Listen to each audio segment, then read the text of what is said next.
My name is Rafael, you're watching Rock Hero Garage, and today we're going to talk about 4 Metallica albums that Slash loves. But first, please subscribe to the channel, like the video, and leave your comment. Well, the Guns N' Roses guitarist is a big fan of Metallica, and over the years he praised many of their albums, and we selected 4 that he really likes. So let's start. The first one is quite obvious. It was released in 1991, the Black Album. Actually is called Metallica, but because of the cover is known as the Black Album as well. And obviously it was the turning point for Metallica. Is the album that, you know, older fans might say they sell out, but they really became a little bit more commercial, right? Because it was not that really heavy thrash metal they were making in the previous albums.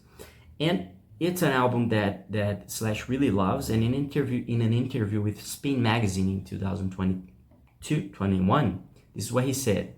The Black Album crossed over in a way that made them a household name. They achieved that while maintaining their sonic integrity, songwriting, and attitude.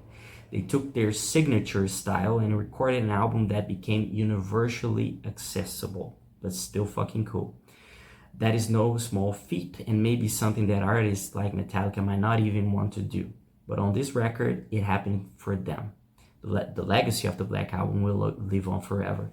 And it is quite interesting what Slash said, because if you think about it, for decades already, I think that Metallica is probably the only metal band these days that can play to a full stadium in every city they go. I'm not saying that is the only one, but if you imagine, for example, Iron Maiden, they can play everywhere in stadiums, and I've seen that here in Brazil. I live in Brazil, and we are crazy about Iron Maiden, but when they're playing some cities, they're gonna play in open spaces outside the big football stadium, for example.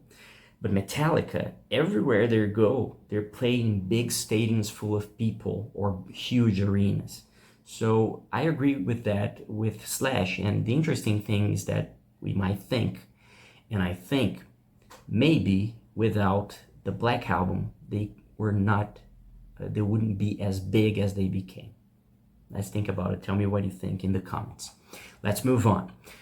The second one is Master of Puppets, released in 1986. It was sadly the final Metallica album with the late legendary bassist Cliff Burton, who tragically passed away in a bus accident at the time.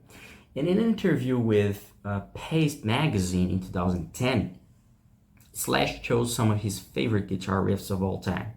And one of them, it was Disposable Heroes, the track from The Master of Puppets.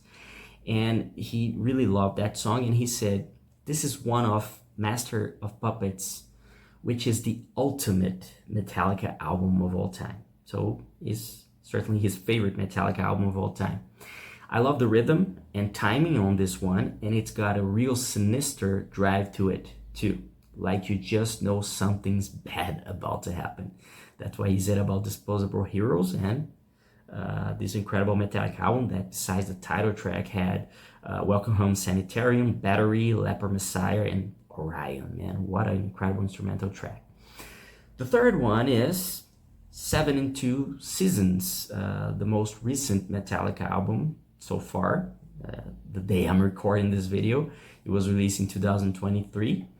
And Slash, in an interview with Ola Englund in 2024, he said that he loved the record. He was asked about bands he was listening nowadays, and he said that he actually used to listen to new bands, new albums from old bands. So he said he was listening to the AC/DC album Power Up that he really liked, and also 72 Seasons, that was the most recent Metallica album.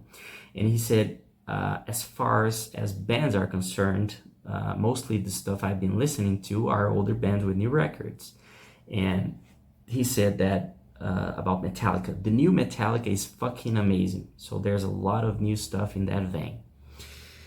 And the final one that we selected, that Slash said is one of his favorite Metallica albums, is actually an EP, an extended play, released in 1987, which is called Garage Days Revisited, which has covers of punk, hardcore, and metal bands. And he praised that EP in an interview with the Sex Pistols guitarist Steve Jones in 2019 on his radio show. And we transcribed that, and he said, some cover records are better than others, but the ones where the artist really relates to the original material and it becomes part of their personality when they re-record it. I think that's really cool. I thought Garage Days from Metallica was one of the best cover records of all time. It was great. And if you never heard this EP, it has some really nice covers from bands like Diamond Head, Am I Evil, for example, the song, Holocaust, Killing Joke, Budgie, and The Misfits. And that's it. These are 4 Metallica albums that the legendary Guns N' Roses Velvet Revolver guitarist Slash loves. And please don't forget to subscribe to the channel, like the video, leave your comment, and if you want to read more, all the details about these, go to the description and read the article we wrote about that. You can see all the details about this. Thank you for watching, and I see you later.